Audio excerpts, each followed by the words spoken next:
प्यारे बच्चों, स्वागत है हमारा इस यूट्यूब चैनल पर।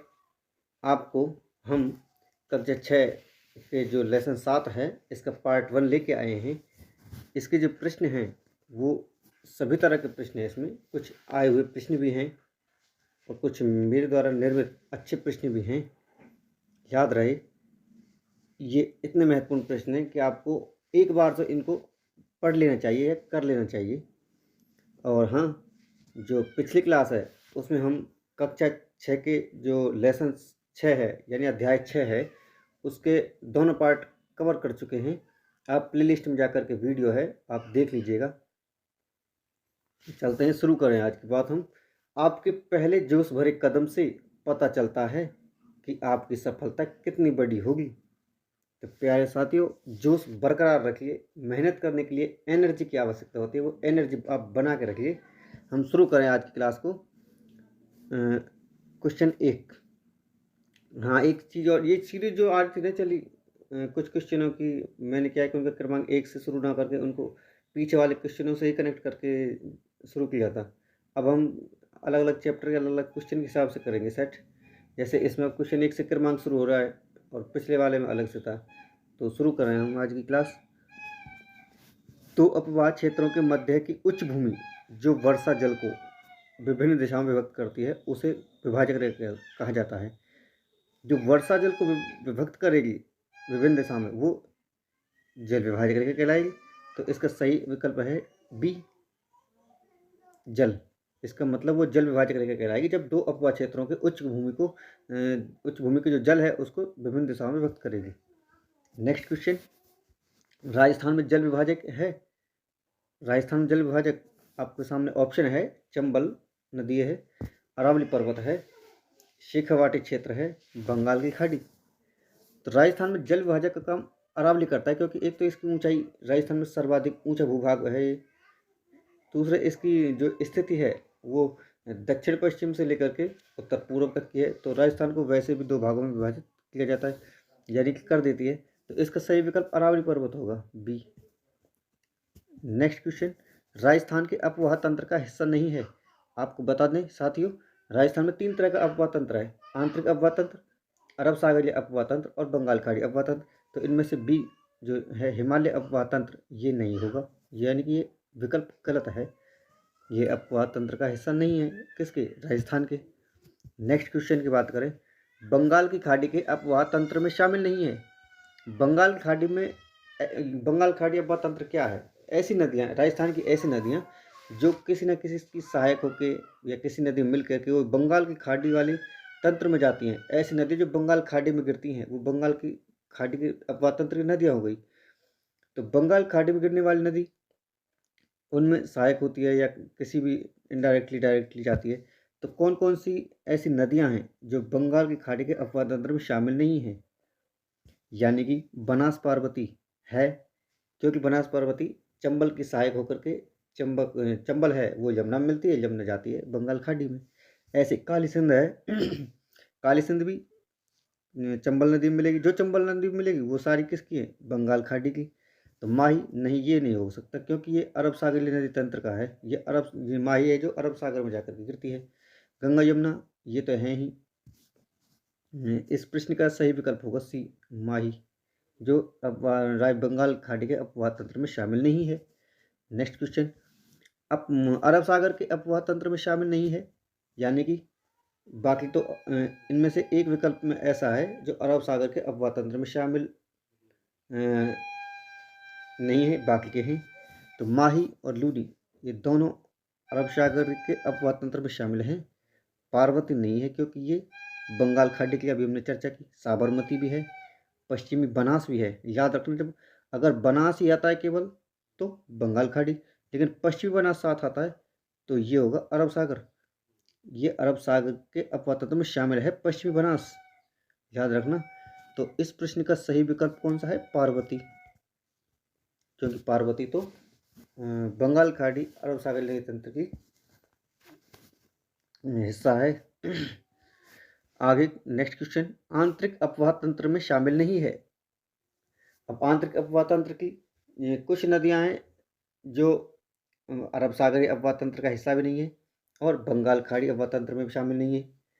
तो वे नदियाँ आंतरिक अफवाह तंत्र में मान ली जाएंगी, जैसे माही है और गंगा है। तो ये तो माही, इनमें से माही तो अरब सागर होगी और गंगा बंगाल खाड़ी, लेकिन इतना डिटेल जरूरत नहीं है। बाणगंगा घग्गर, हाँ ये सही है, विकल्प बी।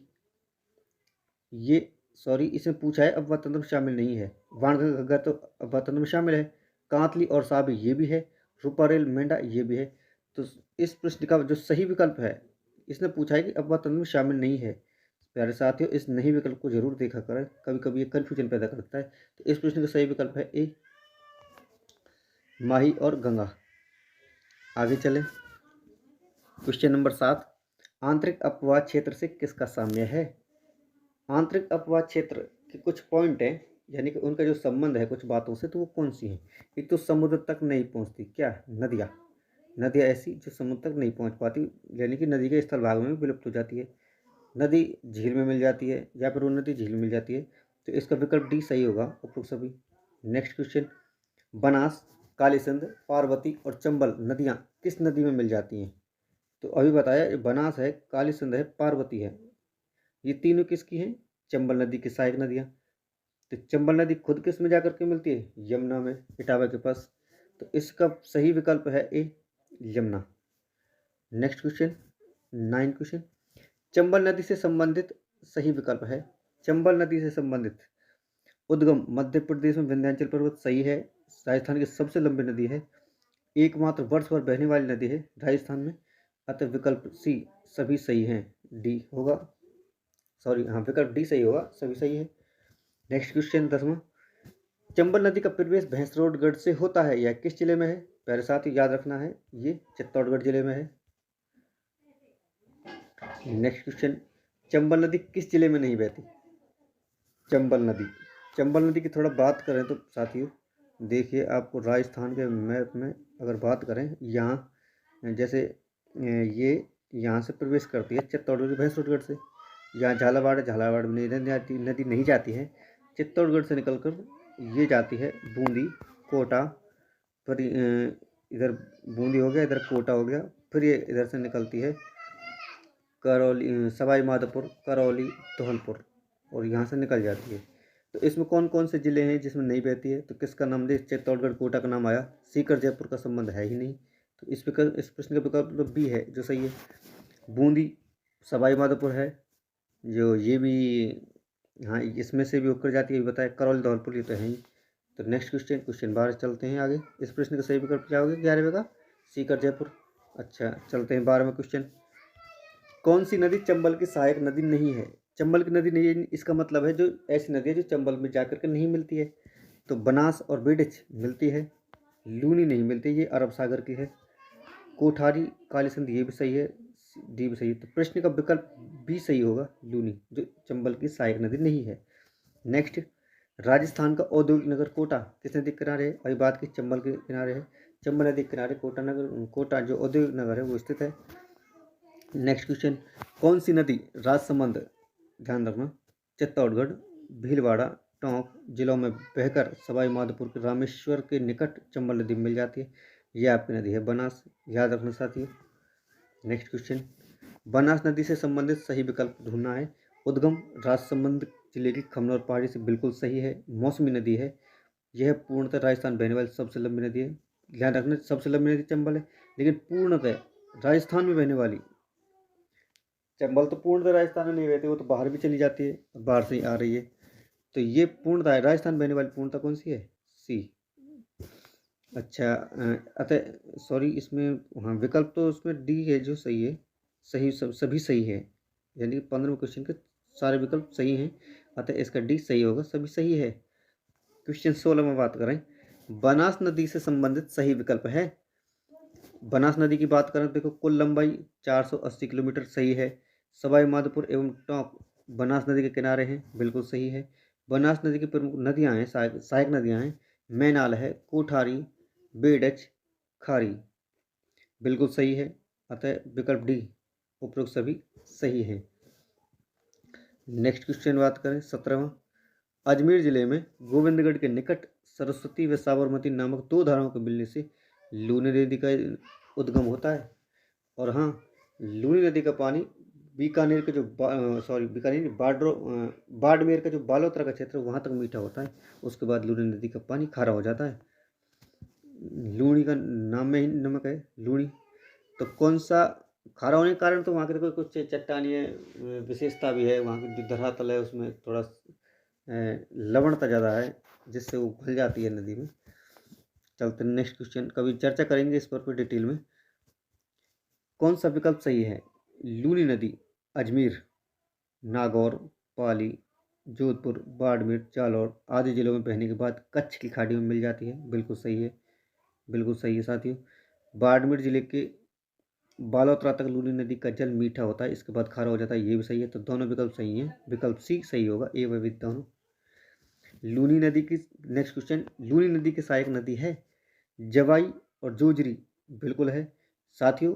जोजरी नदी ऐसी है जो नागौर से आती है, और ये एकमात्र नदी है जो दाएं तरफ से मिलती है, याद रखना। दूसरा विकल्प है सूकड़ी, सागी, खारी। खारी भी सही है। तो यार साथियों, खारी लगभग कम से कम 3 नदियां हैं राजस्थान में खारी के नाम से। एक तो बनास की पड़ी, एक किया, और भी है एक जो शायद उसमें साबर झील में जाती है। अच्छा, आगे सी, एक बांडी, मीठरी, गुइया, ये भी सही है। तो डी याद रखना साथियों, इसका जो विकल्प डी है, यानी कि इसमें लूनी की सहायक नदियाँ जो है सभी सहायक नदियाँ हैं। नेक्स्ट क्वेश्चन 20वां, माही नदी से संबंधित सही है। हमें माही नदी से संबंधित सही विकल्प ढूंढना है। उद्गम मध्य प्रदेश में विंध्याचल पर्वत, सही है। माही नदी राजस्थान में बांसवाड़ा, प्रतापगढ़ जिलों में बहने के बाद खंबात की खाड़ी में मिलती है। बिल्कुल, ये भी सही है। आगे माही नदी की प्रमुख सहायक नदियाँ सोम, जाखम, बिल्कुल ये भी सही है। नदियाँ तो सहायक और भी हैं, पर ये महत्वपूर्ण है कुछ। सोम है, जाखम है, अनास है। चलते हैं आगे। हाँ, इस प्रश्न का सही विकल्प होगा डी, सभी सही है। क्वेश्चन नंबर 20 का विकल्प डी। आगे चलते हैं। क्वेश्चन नंबर 21, बाणगंगा नदी से संबंधित सही कथन ढूंढना है। उद्गम जयपुर जिले में स्थित अरावली की पहाड़ी से, बिल्कुल सही है। बैराठ की पहाड़ी से, साथ ही याद रखना। बाणगंगा नदी का पानी भरतपुर घनपक्षी राष्ट्रीय उद्यान में नम भूमि का निर्माण करता है, ये भी सही है। बाणगंगा को अर्जुन की गंगा भी कहा जाता है, ये भी सही है। विकल्प डी सही होगा, सभी सही है। नेक्स्ट क्वेश्चन, घग्गर नदी से संबंधित सही विकल्प है। घग्गर नदी ये अंत प्रवाही नदी का उद्गम हिमाचल प्रदेश में हिमालय की पर्वत श्रेणी है, एक शिवालिक श्रेणी, उससे होता है। अच्छा, एक श्रेणी नहीं, श्रेणी तो और भी है। अच्छा, पर लेकिन आज शिवालिक श्रेणी होता है। उत्तरी राजस्थान में ही यह नदी हनुमानगढ़ में प्रवेश कर गंगानगर में भूमिगत हो जाती है। बिल्कुल, अगर नदी में पानी का आवक ज़्यादा है तो यह जो घग्गर नदी है पाकिस्तान के फोर्ट अब्बास तक भी चली जाती है। आगे देखें, घग्गर नदी को प्राचीन सरस्वती नदी का अवशेष या फिर सहायक माना जाता है। बिल्कुल सही है। अतः विकल्प डी इस प्रश्न का सही होगा, सभी सही है।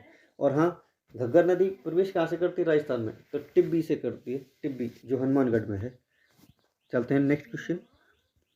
नदी घाटी परियोजनाओं के महत्व को देखते हुए इन्हें आधुनिक भारत के मंदिर किसने कहा? याद रखना, ये पूर्व प्रधानमंत्री हैं जवाहरलाल नेहरू। उन्होंने कहा नदी परियोजनाओं के महत्व देखते हुए आधुनिक भारत के मंदिर। नेक्स्ट, चंबल परियोजना खालिस्तान और खालिस्तान राज्यों की संयुक्त परियोजनाएं, याद रखना। चंबल की बात करते हैं राजस्थान और मध्य प्रदेश की है, गुजरात से कोई संबंधी, पंजाब हरियाणा से भी नहीं है, पंजाब को यहाँ से नहीं है। तो ए सही होगा, राजस्थान मध्य प्रदेश। नेक्स्ट क्वेश्चन, चंबल परियोजना पर कितने बांध राजस्थान में बनाए गए हैं? प्यारे साथियों, अगर राजस्थान शब्द नहीं होता ना तो चंबल नदी पर 4 बांध बने हैं। गांधी सागर बांध और है, और लेकिन इसने राजस्थान दे दिया तो इसमें 3 बांध आ जाएंगे। कोटा एक तो जैसे जवाहर सागर बांध है, राणा प्रताप सागर बांध है, और एक कोटा बैराज है। चौथा जो गांधी सागर बांध है, ये मध्य प्रदेश में है। तो अगर राजस्थान शब्द आया है तो इसलिए मतलब ये तीन बांध सही होंगे। अगर राजस्थान नहीं आता तो 4। तो प्यारे साथियों, आज की चर्चा यहीं पर समाप्त। आप इन प्रश्नों का अभ्यास जरूर करें। मस्त रहिए, पढ़ते रहिए, मेहनत करते रहिए, सफलता जरूर मिलेगी। धन्यवाद साथियों।